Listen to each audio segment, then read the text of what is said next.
Um, welcome to Doctor Surgery.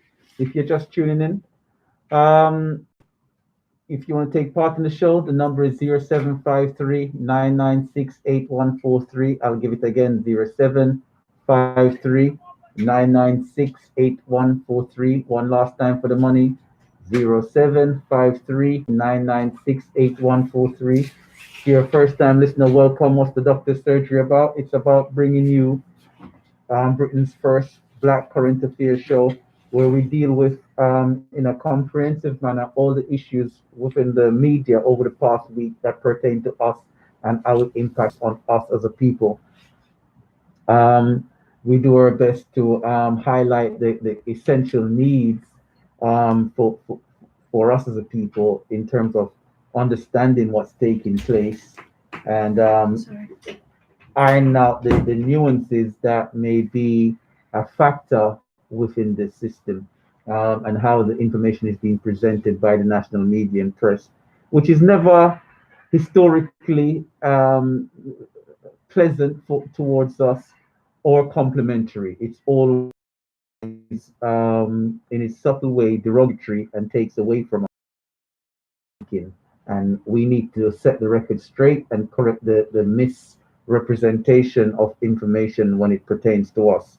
So if you want to take part in the show, give us a call on the number 0753 996 8143. I'll give it again 0753 996 8143.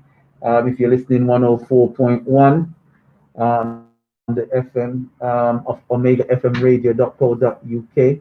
Again, OmegaFMRadio.co.uk, on the TuneIn Radio, Mixcloud.com/Omega DJ, or live and direct on the social media channel, the YouTube, I should say, which is the Doctor's Surgery on YouTube. You search the Doctor's Surgery, go into filter. After you search, you go into filter by channels. We'll right at the top, TDS, the Doctor's Surgery, in black and white, and you'll see us right there live and direct. Subscribe to the channel so you never miss a show. You can watch the old shows as well.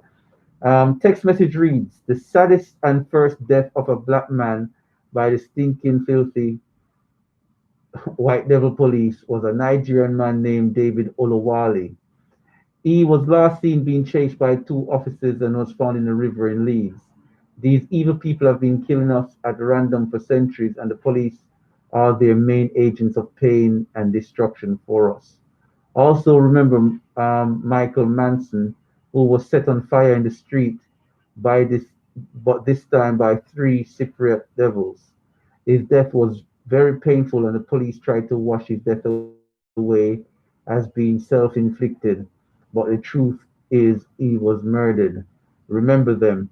Where are the Mick Johnsons or Michael Johnsons? And if none, then should not peace. And that's from 3-1.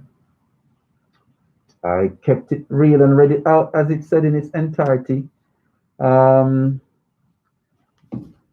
yes, it's unbelievable, you know. So for those who don't know what that's about, if you're just tuning in, the former chief constable of the Kent Police, um, Michael Fuller, said in an article that's been published online in the Guardian and other newspaper outlets that basically a George Floyd style killing could happen in the UK. However, what Mr. Fuller failed to realize is that these killings have been happening. I'm not going to knock him though, because the white media, the white police force, and everyone else is against him.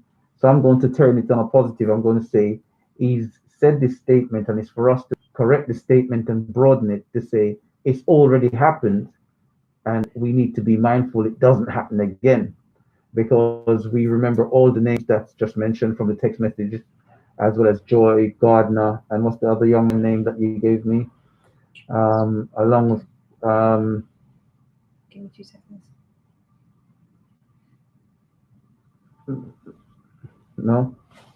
So along, I mean, there's been some of the young man over in East London that was choked out in the shop, Rashawn Charles, back in 2017. So it's happened here, and it was caught in some parts on camera where some aspects of that took place. For one of them, I remember there was a guy in the sweet shop, and the police said that he swallowed something, and Mm. that's what led to his death and so forth. But he No, was he choked swallowed. out. Yeah, he was swallowing something. He was trying to retrieve things, but Yeah, he was and he swallowed. choked him out. You know what Mm. I'm saying? But you know what I mean?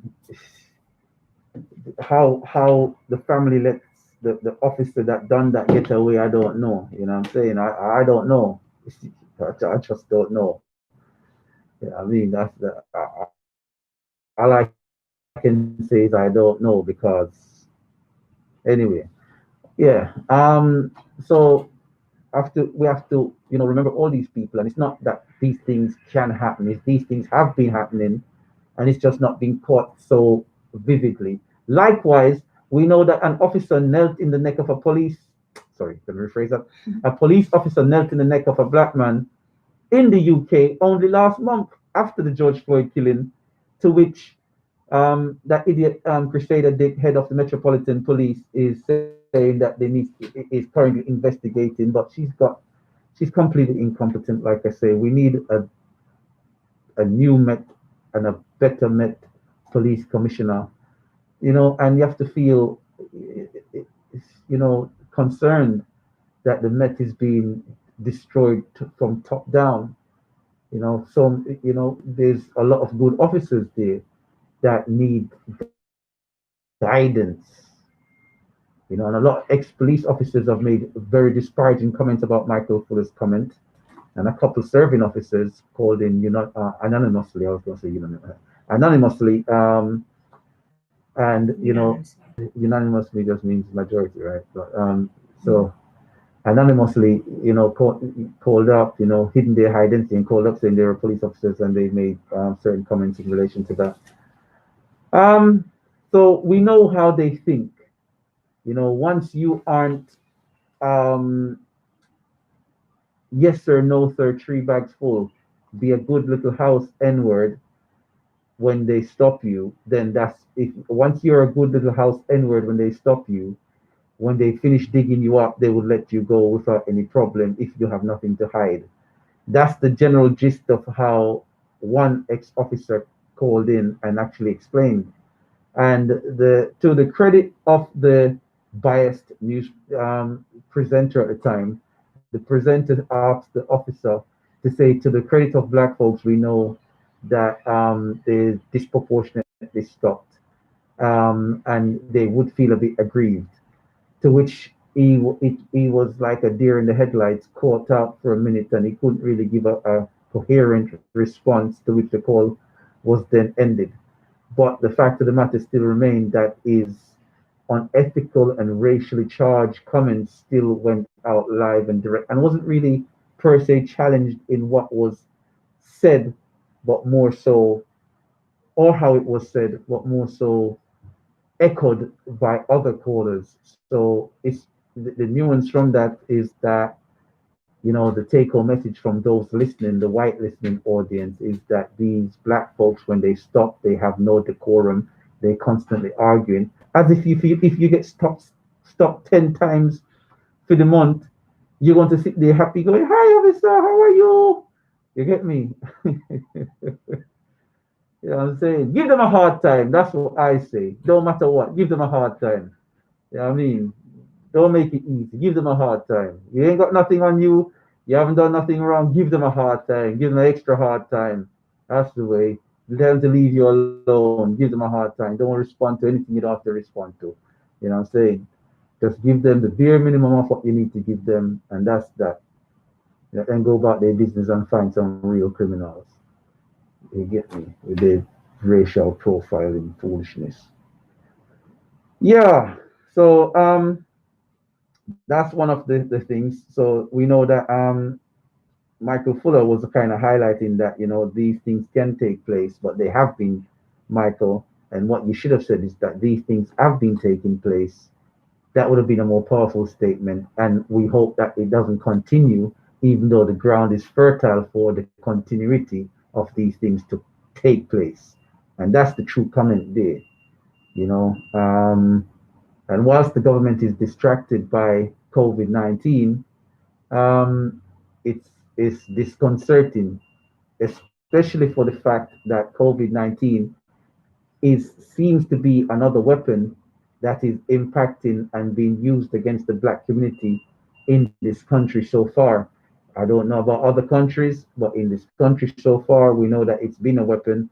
We know that in Italy, a lot of black people during the COVID-19 crisis, when it was happening in Italy back up in March, were being rejected and turned away from hospitals. A lot.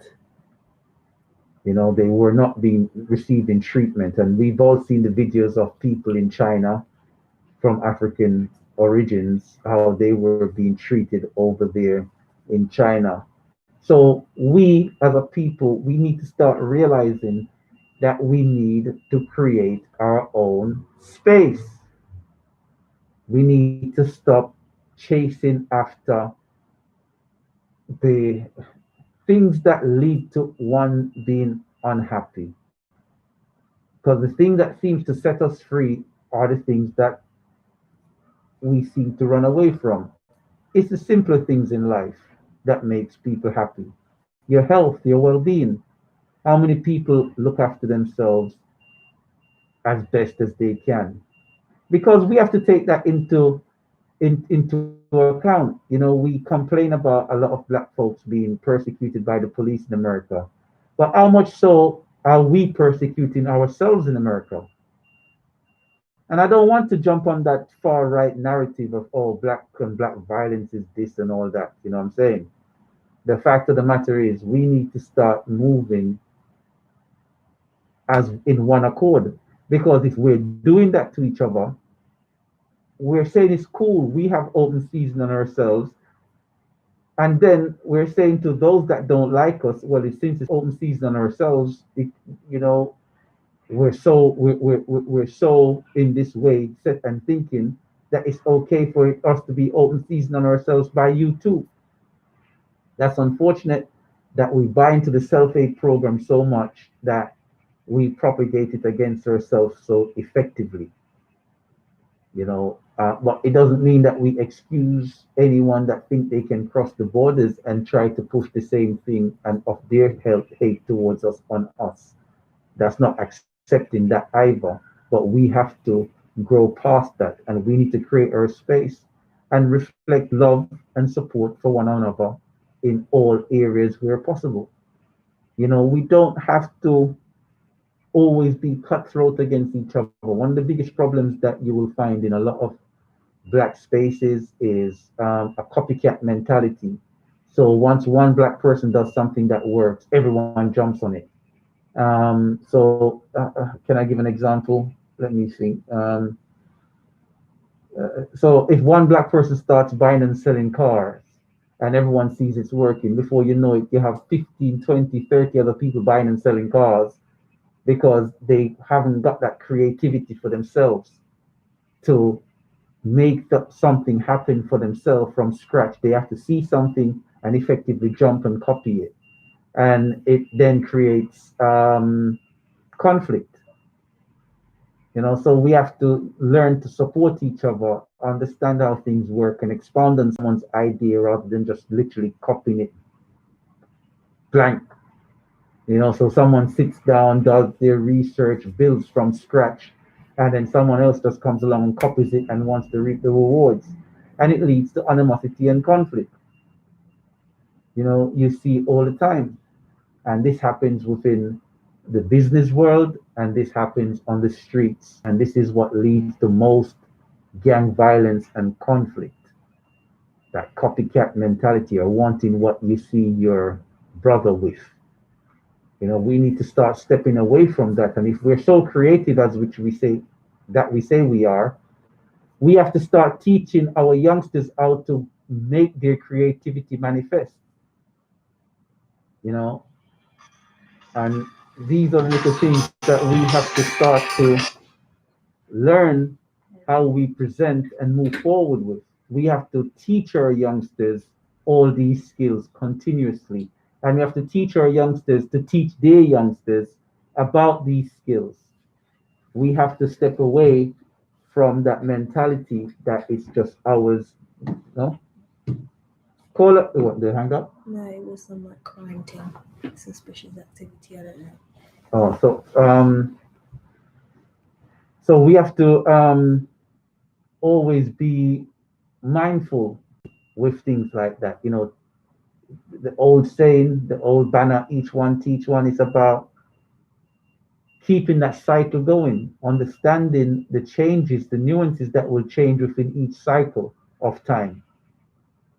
So if we can imagine a coiled spring, and if we should pull that coiled spring, each of those circles on the spring or each of those coils would represent 1 year. And as we look at this coiled spring, we see that things repeat itself on an annual basis, but there's a slight change, as in it's not in the same position when it repeats itself, it's moved slightly ahead as the coiling of the spring.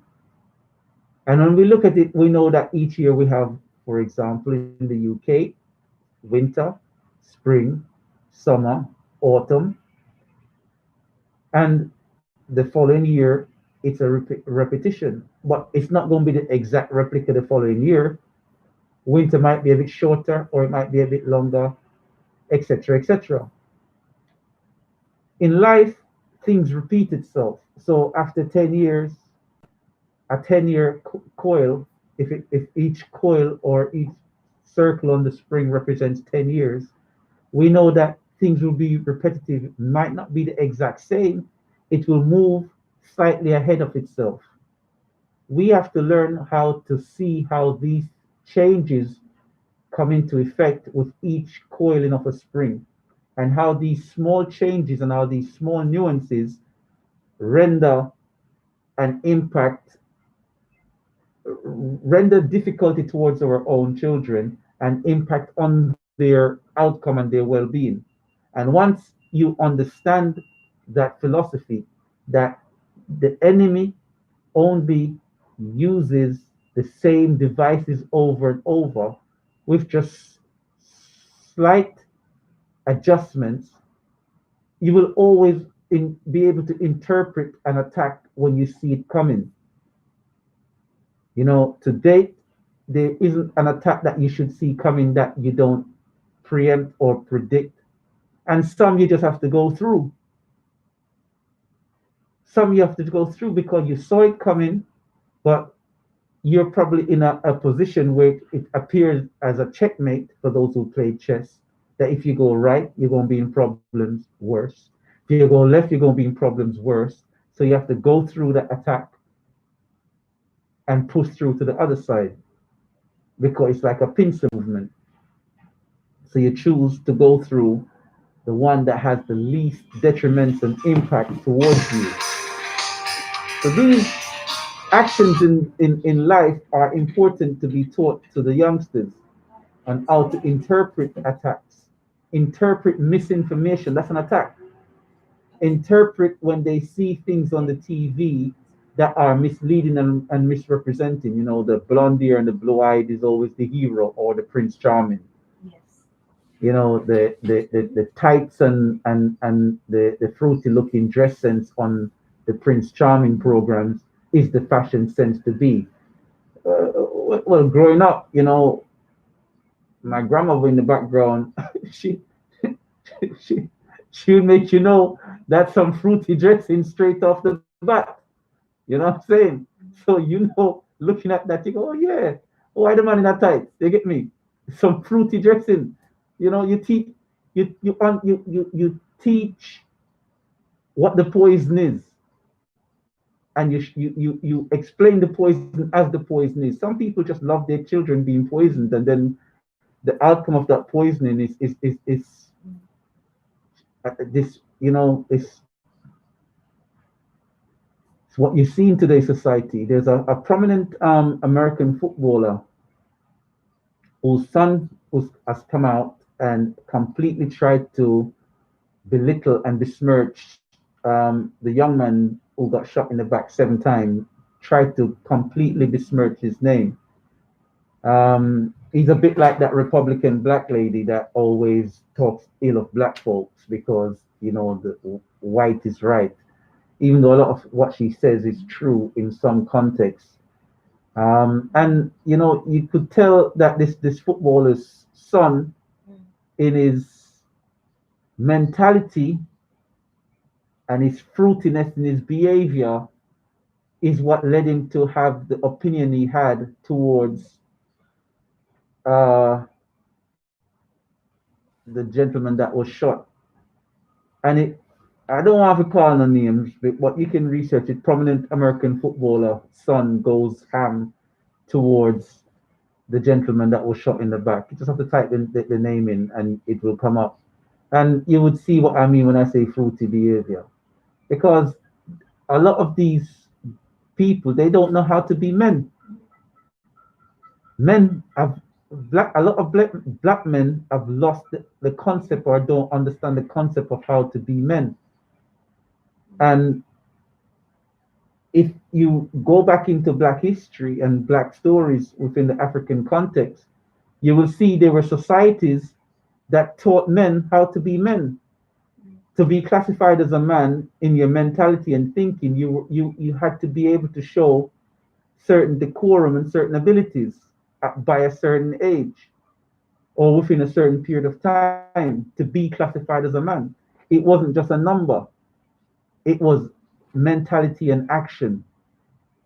And we've brought so much into westernized society that being classified as a man now is just a number, and they will say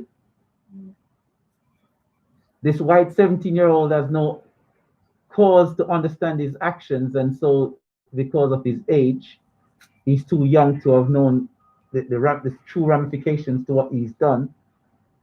But yet, younger than him that have been black have been given life sentences.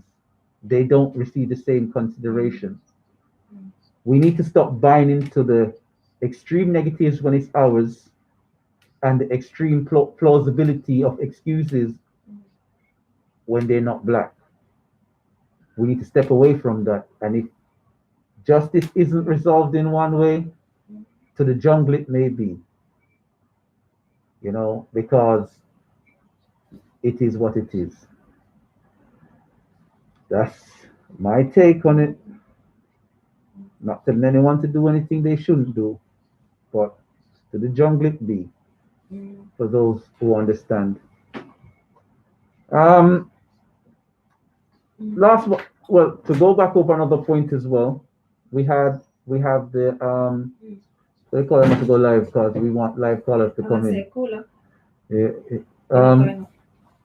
Okay. Okay. last but not least, we have the Okay. I'll try not and last but relay not that least, back. another point that we kind Yeah. of touched on earlier in the Yeah. show that we want to recap on and Yeah. just a little bit more information on it.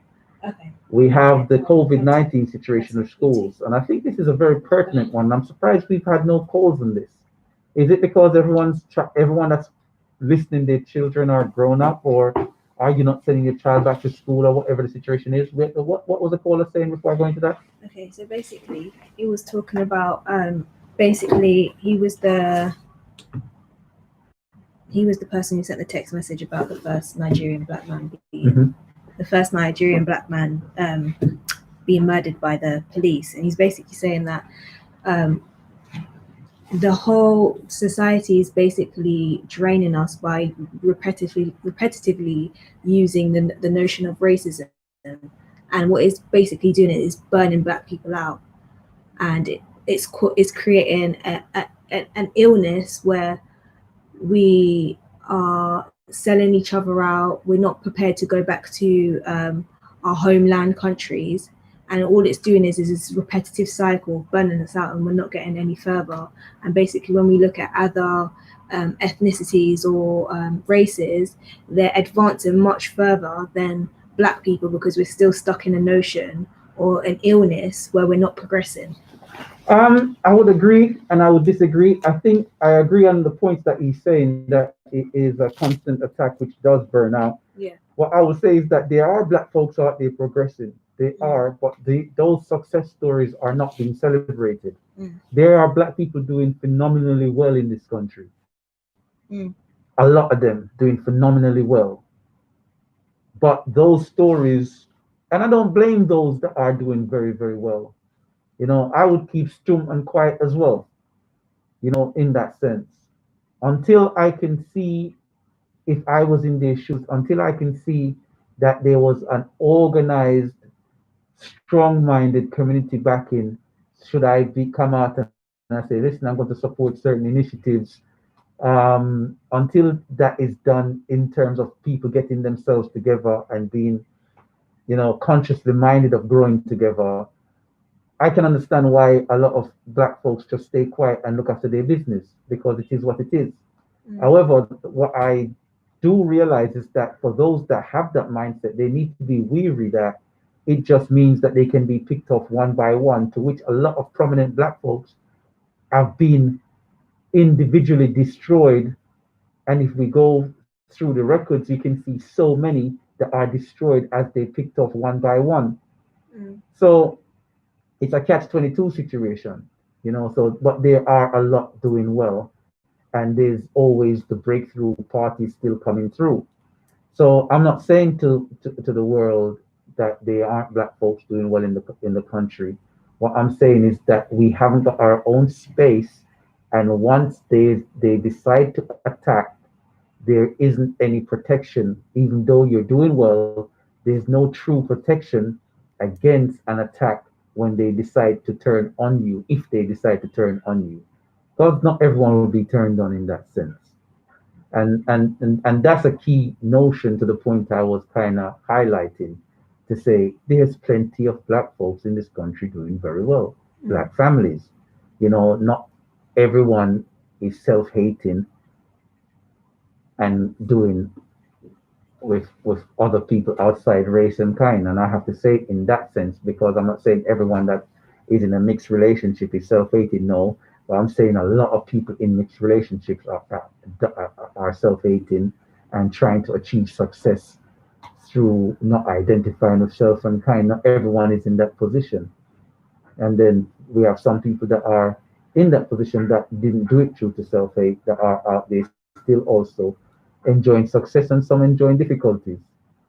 There's a very tentative subject here that I may touch on one day, in that remit, which I have done already. But we're not ready yet, because today we had enough to talk about, and I'm watching the soup boil up in America, this racially charged soup, and to see what the outcome will be before we even take on certain issues. But looking closer to home at the moment, the issue at hand is the return to schools this week. And it's quite interesting to note whether there are worries from parents in the community or whether there isn't. It doesn't sound like there is so far, unless it's just that it's been talked about already.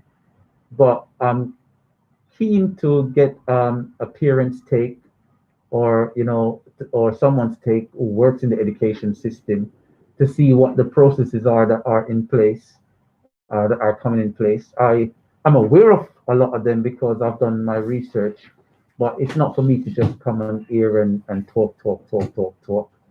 It's for me to get a feedback from you, the listening public, to see if what I've researched and my conclusions, if we can share them together and make a more positive step forward, as opposed to me just giving you my take, which could be biased and in some senses are very biased, because as you see, I don't really deal with fruitiness and all them things there. So I could be biased in some senses, which is not helpful.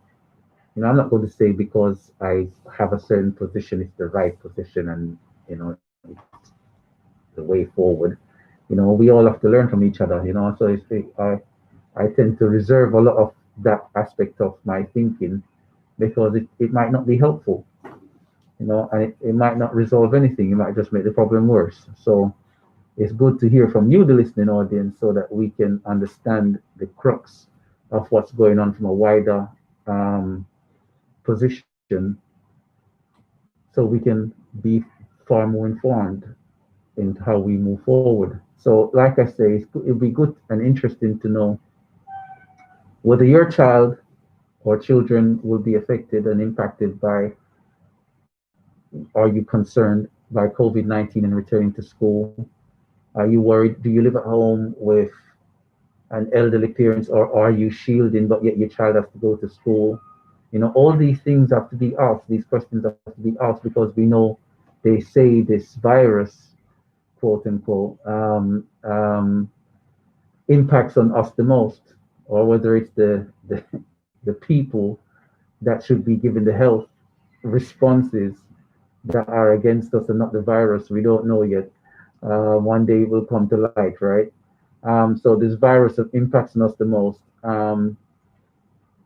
And it'll be interesting to know how people are feeling, whether there's anxieties and worries and concern about your child going back to school. So the phone and text line is 0753-996-8143, 0753-996-8143. I know that when you listen to the national services out there, a lot of white parents have highlighted that their mental health concerns on them as well as the children, and they view that this incident, this pandemic, inflicted trauma, and they've asked for the government to have that consideration of the trauma that that this virus could have caused to the children, and it's quite a crucial thinking to know that are we as are we as a people, are we as parents in that? So for those of you that are parents, are you taking the time out to ensure that your child is all right, and making sure that they are confident in themselves and feel okay in themselves, that they can go back without problems? Because one of the things that we've always been accused of as a community is that we don't address mental health appropriately. We tend to push it under the carpet. We don't look at the things impacting our youngsters with enough context to make sure that they are good. Whereas you have other people in other races, they suffer from more mental health problems, per se, and so they are far more inclined to be in tune with what's going on and what's impacting on their children in that sense. Whereas for us, it's only when the problem gets on uncontrollable, that's when it becomes an issue. The caller was asking, can you expand upon, you were talking about how black leaders or sorry, brain freeze, black people who have money, how they're being picked off one by one. Okay, so what you have is a lot of successful black folks out there doing their businesses, or they're working within the system. And what's happening is that, like I said, based on simply hearsay, or simple poor intelligence, or allegations that are unfounded, a lot of these black folks, their lives are turned upside down. Businesses are closed down, and so their livelihood is totally sent into disarray and unraveled. And then at the end of it, there's nothing there. There was nothing substantial there. So usually, if there's police action, it ends in what you call an NFA, no further action, because there was nothing there in the first place. But this person's life and livelihood has been completely destroyed, and the only reason it's happened in the way it's happened is because of the color of their skin. But because when you check it out in comparison to their counterparts, they don't unravel and destroy a white person's business in a way that they destroy black people's business. So usually a white person that goes through this problem, if there's no further action or nothing, they come out on the other side hunky dory and fine. they might get a little stressed that they might sue the police to get back restitution for. But away from that, their livelihood is vastly untouched and things are placed on hold. Kind of like when we look at the footballer there in Greece that is captain of Manchester United, where his scenario is it's likely that he was picked on. I don't know, but that's his defense. He was picked on because of who he is, and he wasn't an antagonist in the situation. You know, what I mean, he didn't antagonize or cause the situation, and he was, in that sense, the the victim, and he's supported by Manchester United. If in the business world, that's how white people tend to be. Whilst things allegations are made, if they're insulated. However, you've seen careers being destroyed. People are suspended and so forth automatically before any conviction or any kind of evidence to say that they've done what they've done. Usually that's the black person's stance in the business world. So their businesses are closed down, assets frozen, and all these things, and which then leads them into losing. Usually these cases tend to could drag on for a couple of years. Now you can imagine 2 years without finances or access to finances. A lot of people lose their houses, their livelihood, their properties, everything. And this is happening more and more in isolated incidents in the background. And people just don't know about it. Whenever there's a successful black person, I give one last example before I move on. A friend of mine, his ex partner came to his house with her current partner.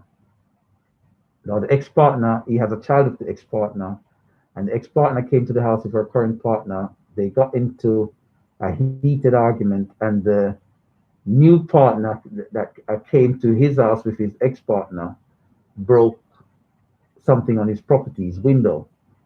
He called the police, and the police came, saw his premises, saw the property, saw that he was black, saw that everything in the house was high end, and began questioning him about how he could afford to be living the way he was living. They didn't arrest the person that smashed the window or anything. He became the person that went on the investigation, even though he called the police to his own house, to which a white man smashed his window. So you see how the system is geared and designed, you know. So I can guarantee if it was a black man that smashed the window, he'd have been arrested as well. But the new partner was white. That's him still, because if one white man come my house and smash my window, I'm going to bust his head. I'm telling you straight. So if anybody would think they can do that with my place, if I somebody case, or if I rent me, I bust him head same way. You get what I'm saying? I'm saying straight. I ain't calling no police or no one. You get me? After me done, then him lucky if him can even. Anyway, I saw the thing said. But he decided to do it the right way, according to how we should do it, and that was the end result. He became the investigated party. You know what I'm saying? But that's him still. You know what I mean? Each to their own. But I hope that lends clarity. But I ain't doing that, and I'm saying it straight. I ain't doing that. I don't fly high or low. You know I ain't doing that. I'm just saying it as it is. I ain't doing that. Brock what? Yeah, I've laughed. Yeah. So that's where that goes. So, but anyway, going back to the school situation and the COVID 19, I hope, since no one's calling in to add their voice, that I hope the school children are stay safe out there. Be mindful of sending your child to school with a temperature, so you can guarantee, just like getting into the hospitals, the schools will be running temperature checks, or get into the hospitals or the shops. Now, the whole ethos is that if for the other symptoms of COVID 19 to be in effect and impacting on someone, there has to be a temperature issue. So the cough and the headache and all these things, they they they they now I've expanded to feel that the temperature aspect of things would always be pertinent as a first port of call before the onset of these other issues. Yeah, so I just want to say, if your child is running a temperature, don't send them to school. If your child is feeling unwell, don't send them to school. Keep them home, because why? There are laws in place that may be enacted on where your child may be isolated away from home with you not being able to access your own child. That's all done and dependent on whether your school decides to go down that route. Be mindful. I did my best today to flag it up, to speak about it. So I guess there's no parents listening, or people don't mind, and somebody take them picnic for a couple of days.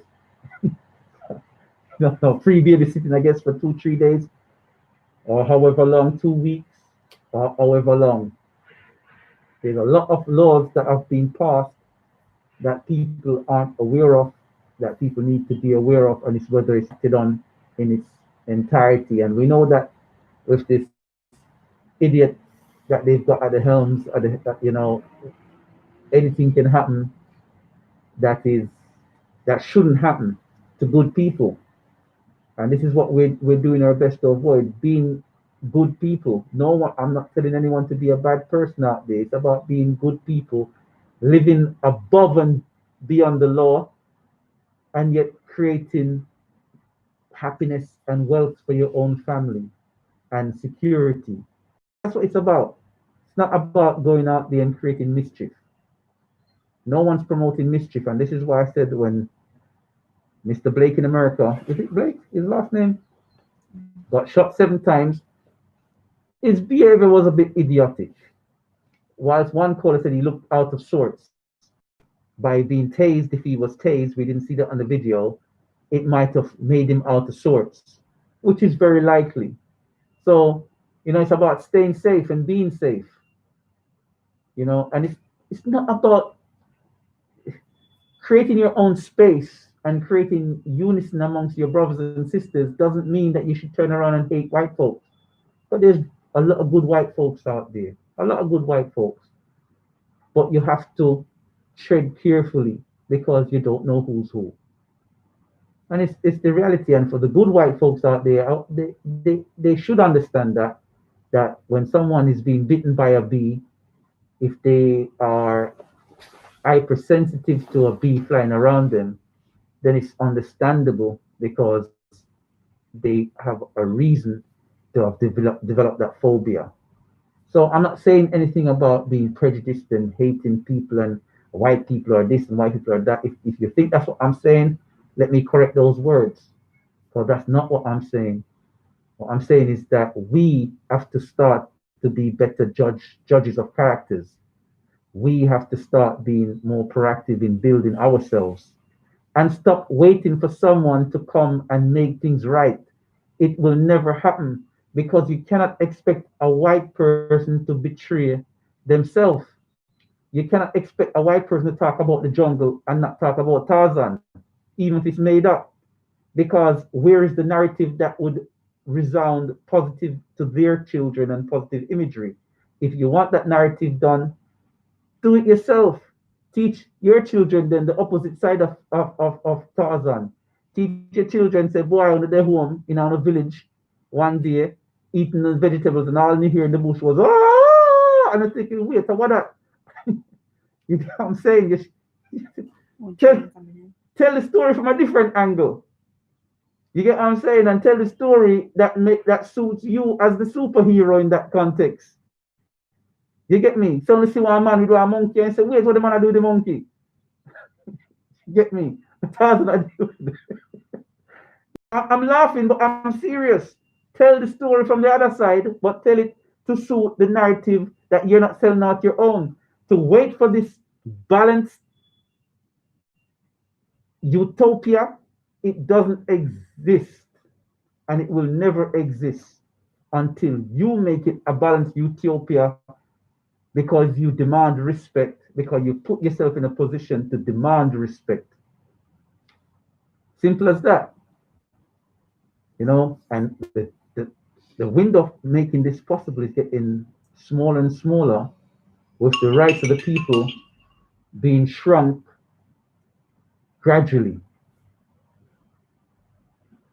You know, the rights of the people are being shrunk as we speak because of this issue with COVID-19. Jacob Blake, that's it, Jacob Blake.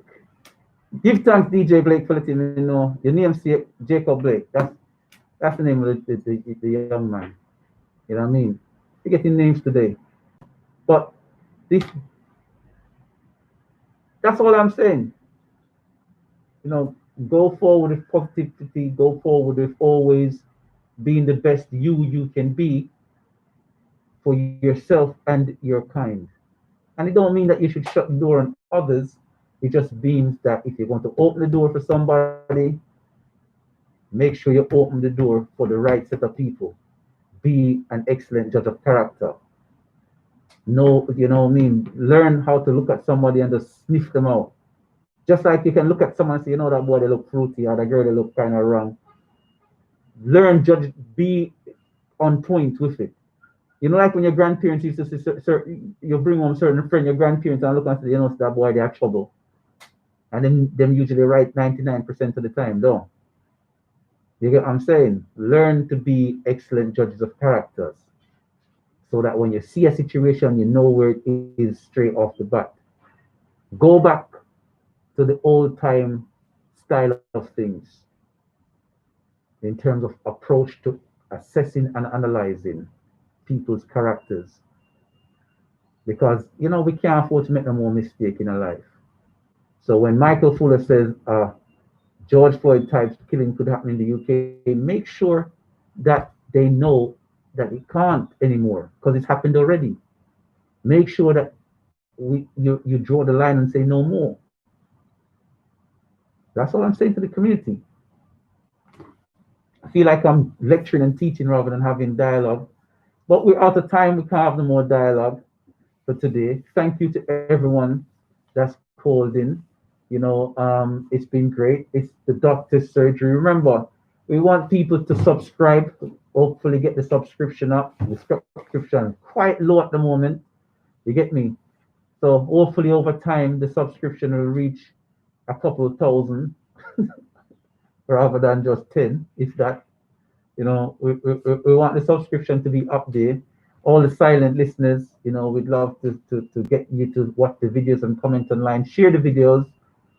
You know, we should edit them down to the more key points and share them, right? But that's a lot of work in progress. You know, we're busy so often otherwise, you know, but it'll be good to get everyone's take, you know, share the videos if you feel it's good enough to share. Um, and if you want to know where to find it, remember it's the Doctor's Surgery on YouTube. So you go into YouTube, type Doctor's Surgery, and then go to the filter and filter by channels, and we should be right at the top. Um, remember TV program Blake 7. Okay. I, I don't what TV program is that 746? Let me know quickly. We only got like 40 seconds left. So until next week, y'all, thank you for listening, everyone out there listening, even the silent listeners. Take part in the show. No snap at nobody's. Good to have dialogue. Call in on a private number if you don't want your number share or something.